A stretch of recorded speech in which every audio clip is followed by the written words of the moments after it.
Parfait. Bien, bonjour à toutes et à tous et merci pour votre présence. Je vais commencer par souligner vous entendez pas? Je vais commencer par souligner peut-être l'importance de se pencher sur le cas de l'Allemagne dans les années 30. Non pas parce que je serais un forcené de la comparaison avec les années 30, je m'en explique dans le livre en disant que généralement cette comparaison est mal pensée, mal fondée, mal conceptualisée, et que l'idée un petit peu banale d'un retour des années 30 est à la fois fausse et désespérante. Fausse parce que de fait, il y a des périodes qui sont plus pertinente pour une comparaison avec le monde contemporain. Je pense notamment à la fin du 19e siècle, les années 1880, 1900, avec une mondialisation pas très heureuse, avec une remise en cause de la démocratie, avec une montée en puissance du racisme, l'antisémitisme, une forte contestation du parlementarisme, une corruption généralisée, etc., s'offre beaucoup plus à la comparaison et désespérante parce que l'idée d'un retour est une idée qui appartient aux sciences naturelles et non pas aux sciences de l'homme ou aux sciences humaines. L'idée d'un retour implique l'inéluctabilité, le caractère inexorable d'un phénomène naturel qui reviendrait, comme le cycle des saisons, le retour de la marée, etc., etc. Alors que là, on a affaire à quelque chose d'humain trop humain. En l'occurrence, on a affaire à des acteurs politiques et sociaux qui avaient à la fois une logique et une pragmatique, c'est-à-dire qu'ils avaient une tactique, des intérêts à défendre, et ils ont pris des décisions qui se sont révélées funestes et dont ils pouvaient eux-mêmes déjà estimer qu'ils étaient funestes.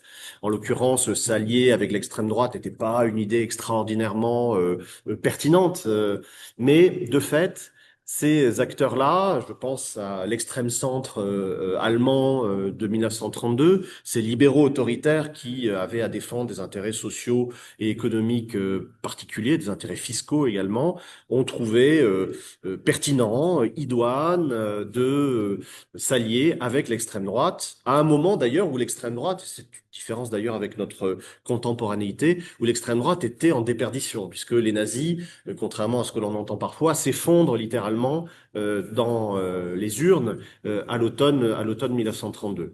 Donc la comparaison, moi j'y suis venu, non pas par mon propre mouvement, mais tout simplement parce que il y a une demande sociale d'explicitation, une demande sociale d'élucidation. On parle beaucoup des années 30, et par ailleurs, chez les acteurs politiques contemporains, il y a des gens pour qui la référence aux années 30 est une référence immédiate, méliorative, valorisante, et je pense à l'extrême droite qui, dans ses bas-fonds, mais pas que dans ses bas-fonds, hein, ça émerge à la surface des réseaux sociaux et des candidats du RN assez régulièrement, ou des conseillers parlementaires de Marine Le Pen ou des amis proches. Je pense à Madame Caroline Parmentier et aux révélations qui l'ont touché ces derniers temps. La référence au fascisme italien et au nazisme allemand, la référence à Vichy, est une référence méliorative. Hein. On a une proche amie et collaboratrice, c'est le cas de le dire, de Madame Le Pen, qui estime que le maréchal Pétain est un héros national. Bon, voilà. Donc de fait, la comparaison s'impose à l'historien, malgré qu'il en est, en l'occurrence, un peu à son corps défendant, parce que de fait, la référence aux années 30 est présente chez certains acteurs politiques. Alors, à l'extrême droite, c'est très clair. Ils s'en défendent parfois maladroitement en public, parce que c'est vrai que la référence au nazisme peut paraître un petit peu piquante et un petit peu abrasive, mais de fait, elle est bien présente, puisque ces extrêmes droites-là, le fascisme, le nazisme, Vichy, et le franquisme aussi, sont des extrêmes droites qui ont réussi. Et qui ont réussi, et ô combien, hein, par leur réalisation, et puis par leur durée parfois, si on pense au salazarisme au Portugal et au franquisme en Espagne. Donc la comparaison s'impose puisqu'on a des demandes d'élucidation et d'explicitation, et de fait, présence d'un très fort lectorat, d'un très fort auditoire, lorsque je parle de ces sujets-là, montre qu'il y a une demande sociale de culture et de conceptualisation de cette période. Ensuite, pour les questions qui nous concernent particulièrement ici, puisqu'on parle d'écologie, la référence à l'Allemagne des années 30 est d'autant plus pertinente que, et ça c'est une des thèses que je défends avec quelques autres historiens, on peut lire et on peut voir le nazisme comme à la fois le paradigme et le paroxysme de l'Anthropocène, et d'un Anthropocène déjà extrême et finissant. On ne peut comprendre le nazisme si on ne voit pas sa dimension ouvertement coloniale et colonisatrice, Les nazis concevaient leur conquête de l'Europe et de l'Est de l'Europe dans des catégories des empires coloniaux contemporains, britanniques, français. Ils convoquaient ces exemples comme étant des modèles à suivre et par ailleurs, ils exaltaient le modèle américain de génocide de la population autochtone, de mise en esclavage de millions de personnes, et puis, après l'abolition de l'esclavage, d'une ségrégation stricte, hein. Les lois de Nuremberg sont directement dérivées, copiées des lois Jim Crow post-1865 aux États-Unis. Donc, le nazisme est un colonialisme, ouvertement, hein. D'ailleurs, dans les noms qu'ils donnaient à leurs administrations, la référence était immédiate, puisqu'on parle de protectorat en Pologne, on parle de, pardon, pas en Pologne, en Bohème-Moravie, le Reichsprotektorat, c'est pas de l'allemand, c'est du français, administratif, traduit, enfin, ou adapté à l'allemand. On parle de gouvernement général, un général, gouvernement en Pologne, ça aussi c'est de la langue administrative colonisatrice française. Bref, la référence est bien présente. Et petite pensée au passage pour Jean-Michel Apathy qui s'est vu descendu en flammes sur les plateaux alors qu'il disait l'évidence. Il disait l'évidence. Les nazis ouvertement se réclamaient de la violence coloniale, prédatrice et exterminatrice.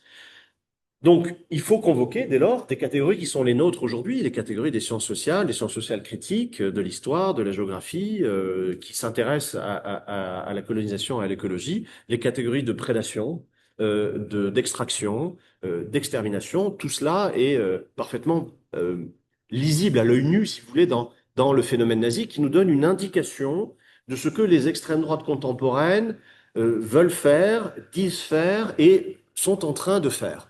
De ce point de vue-là, on peut rendre grâce au président Trump, qui est totalement dépourvu de surmoi, hein, comme on le sait, et qui dit les choses très clairement dans la nudité imbécile d'une idiotie congénitale, en fait, hein, une idiotie au sens propre, c'est-à-dire que, au sens étymologique du terme, c'est quelqu'un qui se confond totalement avec lui-même et qui va dire quel est son désir et quel est le désir de sa classe, des lobbies qui le soutiennent, des gens qui le financent. Ce désir-là, c'est un désir, au fond, de retour au 19e siècle. C'est là aussi très explicite dans le discours trumpien, la référence au Gilded Age, la référence à cette fin du 19e siècle qui voyait un espace mondial qui n'était pas régulé encore par le droit international post-1919 et post-1945 et qui offrait le monde, au fond, comme une zone franche de prédation et d'extraction ad libitum pour des puissances coloniales, capitalistes, qui considéraient la quasi-totalité du monde comme une terra nullius, hein, je reprends ce terme qui est celui des colonisateurs, hein, qui est le terme du droit international depuis le XVIIIe siècle. La terra nullius, c'est la terre qui n'appartient à personne et qui est donc libre de droit et libre d'être objet de prédation, d'extraction, de dévastation, de destruction. C'est bien ce qui se joue en ce moment aux États-Unis, là encore à l'œil nu, de manière parfaitement explicite et parfaitement dite ouvertement par Trump et ses acolytes. Je pense à ceux qui le financent, alors à Eclipse pour Elon Musk, mais de manière beaucoup plus soutenue pour des gens comme Peter Thiel, qui disent clairement, Mark Zuckerberg désormais, qui s'est révélé viriliste, masculiniste, c'est d'ailleurs émouvant d'ailleurs de voir cette conversion, bref. Euh, ces gens-là ont acté, parce qu'ils ne sont pas fous, hein, les nazis n'étaient pas non plus, hein, ils savaient lire des courbes, ils savaient lire des graphiques. C'est-à-dire qu'à partir de 1943, ils savent que la guerre est perdue, mais jusqu'au plus haut niveau, jusqu'à Hitler, hein. Ensuite, ils rentrent dans une autre logique, qui est une logique de dévastation et de création d'un mythe transhistorique par un suicide général, un crépuscule des dieux parfaitement mis en scène de leur point de vue. Mais du côté de l'extrême droite américaine contemporaine, on a des gens qui savent très bien ce qui est en train de se passer, qui s'y préparent eux-mêmes, mais qui s'y préparent dans une logique de sécession et de dissociation sociale. Mark Zuckerberg a fait construire un charmant petit bunker à Hawaï de 5000 mètres carrés, souterrain, sécurisé, pour faire face à ce qui vient. Peter Thiel fantasme depuis plus d'une décennie la création d'îles flottantes, totalement décontinentalisées, parfaitement libertariennes, qui serviraient de refuge ultime pour des milliardaires qui fuiraient des continents livrés à la dévastation, aux incendies, aux guerres civiles. Et évidemment, vous avez l'échappée belle ultime, hein, spatiale, avec le fantasme de la conquête de Mars, dans une logique parfaitement social-darwiniste, qui consiste à dire que la quasi-totalité de l'humanité va périr, Mais ça, c'est pas grave, puisque c'est assumé depuis la fin du 19e siècle par les darwinistes sociaux qui estiment qu'il y a une petite élite génétique. Vous voyez la récurrence d'ailleurs du terme de gène, de sang, d'héritage, de naissance, etc. dans le discours trumpien. Hein. Il a dit récemment que ses enfants étaient nés smart. Je cite. Bon, quand vous voyez les enfants en question, bon, bref, se dit que voilà. Mais en tout cas, c'est une idéologie qui, très clairement, depuis la fin du 19e siècle, encouragée par le capitalisme et le colonialisme, hein, lie très clairement racisme, déterminisme biologique et darwinisme social dans une séparation qui est à la fois une séparation raciale.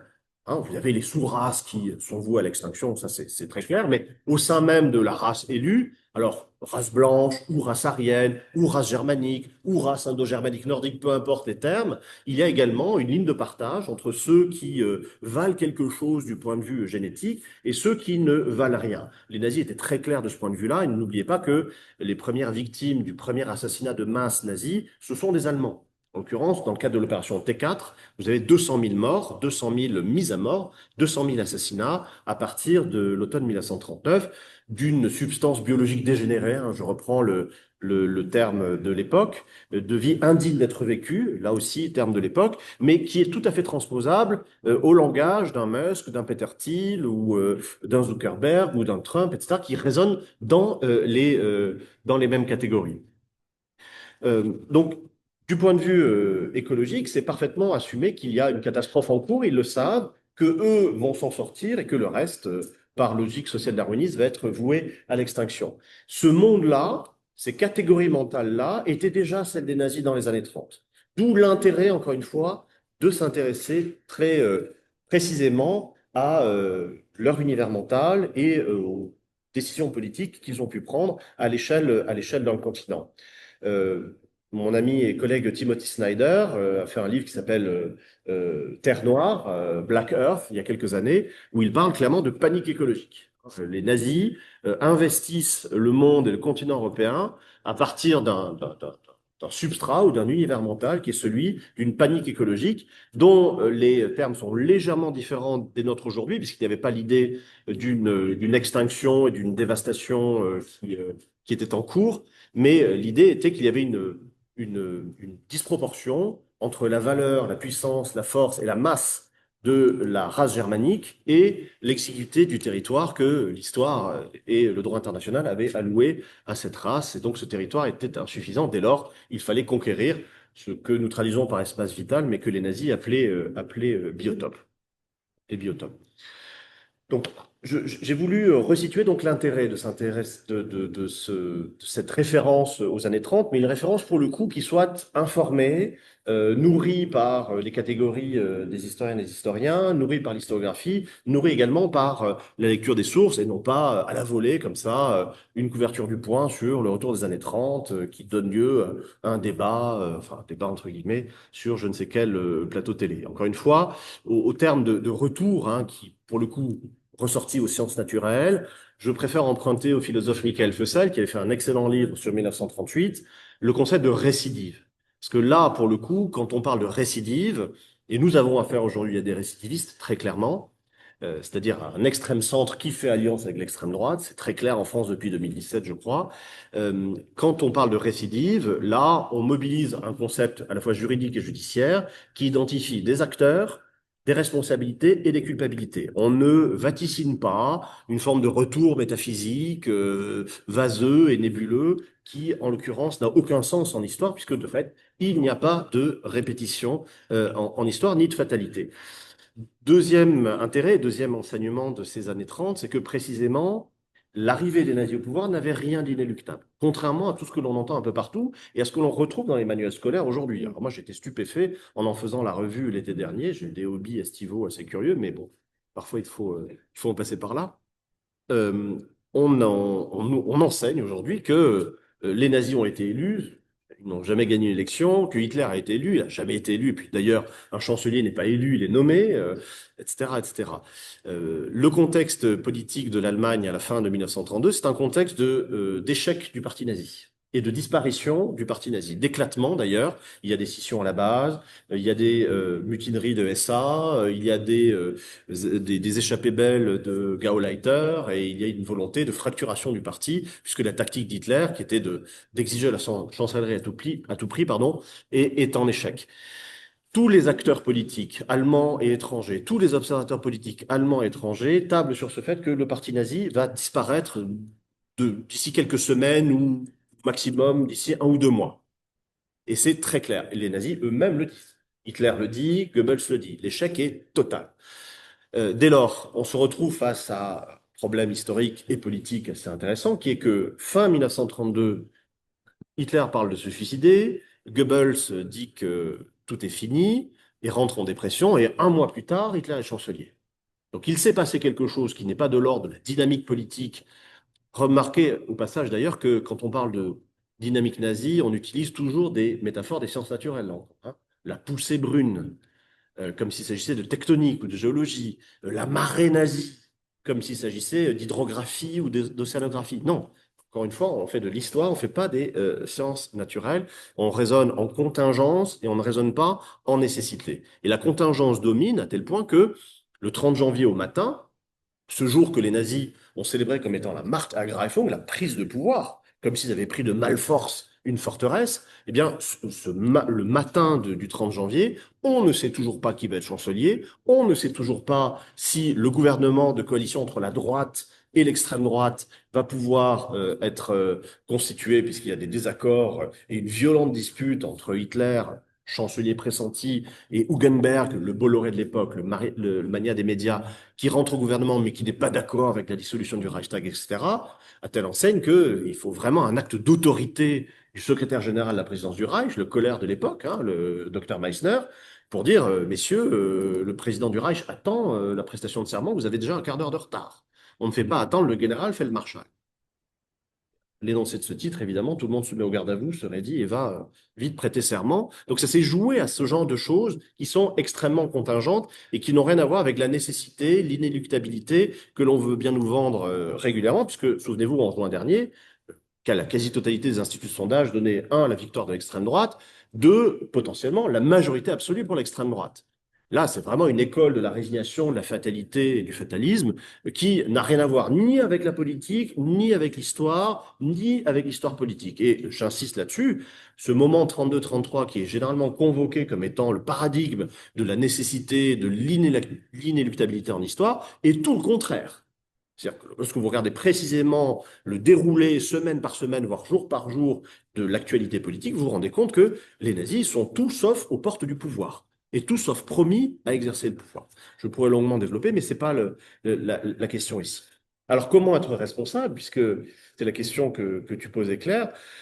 Premièrement, la responsabilité pèse à l'époque, comme aujourd'hui d'ailleurs, sur ceux qui ont les moyens de gouverner, qui ont la signature, qui ont le pouvoir exécutif de signer des décrets, de signer des ordonnances et de mobiliser les moyens de l'État pour des politiques publiques. Ceux qui sont au pouvoir, ce sont en 1932 des libéraux autoritaires, et j'insiste sur ce terme puisque c'est un terme qui a été forgé en 1932 par un juriste allemand pour désigner précisément ce que faisait le chancelier von Papen. Une politique de libéralisme autoritaire, c'est une politique pro-patronat, pro-business, dirait-on aujourd'hui.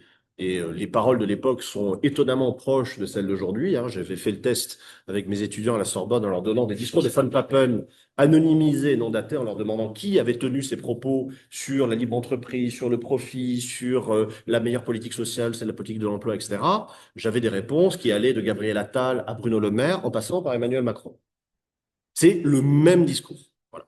Et ce libéralisme pro-patronat, il s'inscrit dans une logique autoritaire de déconstruction de la démocratie, puisque dès le printemps 1930, il faut revenir 3 ans avant l'arrivée des nazis au pouvoir, qui auront la partie très facile, puisque 3 ans auparavant, l'entourage présidentiel autour de Hindenburg a décidé deux choses. Un, on ne respecte plus la démocratie parlementaire, c'est-à-dire qu'on ne va pas nommer chancelier quelqu'un qui est issu de la majorité, fût-elle relative, la majorité du Parlement, ce qui évoque peut-être certains souvenirs récents. Donc ça, c'est très dangereux, hein, parce que ensuite, allez motiver les gens pour voter.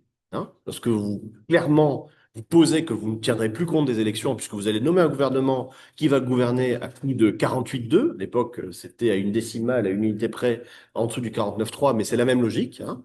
Je rappelle que notre constitution de 58, le 4 octobre, est directement dérivée de la constitution de Weimar post-1930.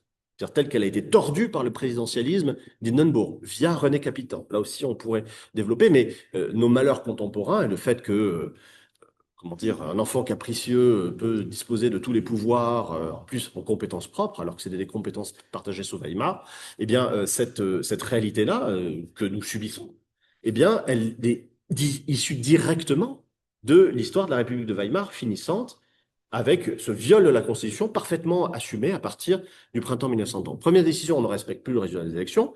Deuxième décision, on gouverne par ordonnance présidentielle, article 48.2 à l'époque, et donc on accoutume les Allemands au fait que le droit commun est désormais un droit d'exception permanent. Vous voyez tout le profit qu'en tire l'extrême droite ensuite lorsqu'elle arrive au pouvoir et qu'elle dit bah, écoutez, on ne va plus tenir compte du résultat des élections. Bah, ça tombe bien, ça fait 3 ans que c'est le cas.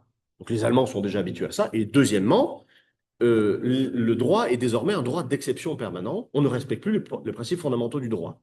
Vous voyez ce qui a été fait en France depuis au moins 2017. Je dis au moins parce qu'on peut remonter un petit peu plus haut. L'accumulation des états d'urgence, le non-respect des élections, c'est très dangereux. Donc, comment être responsable? Ben déjà, ne pas faire ça. Ou faire en sorte que ceux qui font ça euh, s'en aillent. Deuxième enseignement peut-être, en termes de responsabilité, et c'est avec malice Clémentine qui me le soufflait avant que l'on entre en séance, la question de la gauche, qui revient toujours, la question de l'union ou de la désunion de la gauche. Effectivement, le moment de la fin de la République de Weimar est toujours convoqué comme paradigme d'un échec d'une gauche qui était divisée. Alors ça, elle était divisée, on ne va pas dire le contraire, et elle avait de quoi être divisée, hein. Le KPD, le Parti communiste allemand, est issu d'une scission du SPD, mais ça c'est normal, ça se passe partout comme ça, en France, en Italie. Une partie des partis socialistes adhère à la Troisième Internationale et se distingue des vieilles maisons, comme disait Léon Blum. Sauf qu'en Allemagne, dans un contexte de guerre civile quasi permanente jusqu'en 1923, ça se solde en centaines, voire en milliers de morts. Vous avez 160 morts communistes en janvier 1919 à Berlin, 1200 morts communistes en mars 1919 en Allemagne. Vous avez à nouveau 33 morts communistes le 1er mai 1929. Et à chaque fois, ce sont les sociodémocrates qui sont au pouvoir, qui tiennent la police, qui tiennent les préfectures, etc. Donc c'est vrai que le KPD a quelques raisons d'en vouloir aux sociodémocrates qui, par ailleurs, ont une politique dont le contretemps tient du prodige, si vous voulez. Lorsqu'on regarde très clairement ce que font les sociodémocrates à partir de 1930, ils sont toujours à côté de la plaque. C'est absolument fascinant, mais jusqu'en juin 1933, puisque jusqu'en juin 1933, ils veulent s'adapter au nouveau pouvoir nazi. Dans si, mais on peut coopérer, on peut s'intégrer. Ils votent une motion de confiance à Hitler le 17 mai 1933 quand même, hein. C'est-à-dire après déjà des centaines de morts, tout en disant interdisez le Parti communiste, vous avez raison, ce sont des éco-terroristes, des islamo-gauchistes, etc. Nous, non. Nous, non.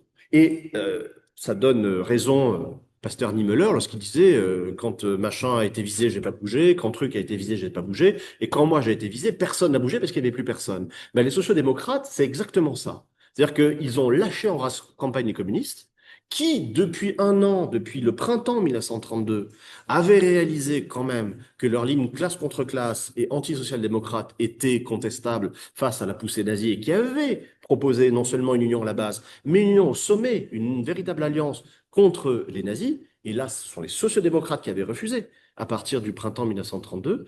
Eh bien, les sociodémocrates ont, de fait, été grandement responsables. Et ça me fait de la peine de le dire parce que j'aime beaucoup la social-démocratie allemande, mais il faut dire que du point de vue programmatique, en termes économiques et sociaux, ils n'avaient plus aucune idée. Ils avaient approuvé la politique austéritaire de Brüning de manière active, parce qu'ils trouvaient que l'austérité, c'était bien, par exemple. Vous imaginez, un parti social-démocrate. Et, et jusque en juin, je vous disais, jusqu'en juin 1933, ils ont cultivé l'illusion que, en se distinguant des islamo-gauchistes, des éco-terroristes, etc., de l'extrême gauche communiste, ils pouvaient sauver leur peau par un compromission avec Hitler, ce qui n'a pas été tout à fait le cas. Voilà quelques linéaments d'enseignement de cette période, avec un petit peu d'écologie dedans quand même.